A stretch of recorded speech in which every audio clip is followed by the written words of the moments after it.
தீபாவளி பண்டிகையை முன்னிட்டு சொந்த ஊர்களுக்கு புலம்பெயர் தொழிலாளர்கள் படையெடுத்து வருவதால் கோவை ரயில் நிலையம் ஸ்தம்பித்துள்ளது.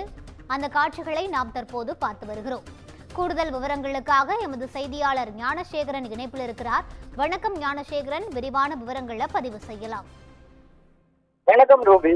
தீபாவளி பண்டிகை நாளை மறுநாள் என்பதால் கோவை ரயில் நிலையத்தில் போலீசார் பயணிகளின் உடைமைகளை தீவிரமாக சோதனையிலும் ஈடுபட்டு வருகின்றனர். மேலும் வட மாநில புலம்பெயர் தொழிலாளர்கள் குவிந்ததால் சிறு தள்ளுமுள்ளு ஏற்பட்டது.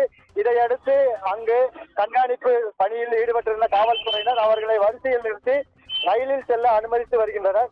தள்ளுமுள்ளு காரணமாக சிறிது நேரம் கோவை ரயில் நிலையத்தில் பரபரப்பு ஏற்பட்டது. தீபாவளி பண்டிகை நாளை மறுநாள் 20ஆம் தேதி கொண்டாடப்பட உள்ள நிலையில் தொழில் நகரமான கோவையில் பல்வேறு மாவட்டங்களைச் சேர்ந்த மற்றும் பல்வேறு மாநிலங்களைச் சேர்ந்த தொழிலாளர்கள் வசித்து வருகின்றனர். இங்கு இருந்து வெளியூர்களுக்கு மற்றும் வெளி மாவட்டங்களுக்கு சொந்த ஊர்களுக்கு செல்ல பொதுமக்கள் அதிக அளவிலே ரயிலை பயன்படுத்தி வருகின்றனர்.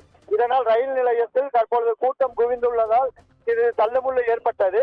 இதனிடையே கோவை ரயில் நிலையத்தில் கண்காணிப்பு பணியில் ஈடுபட்டிருந்த காவல்துறையினர் அவர்களை வரிசையில் நிறுத்தி தற்பொழுது ரயிலில் ஏறி செல்ல அனுமதி அளித்து வருகின்றனர்.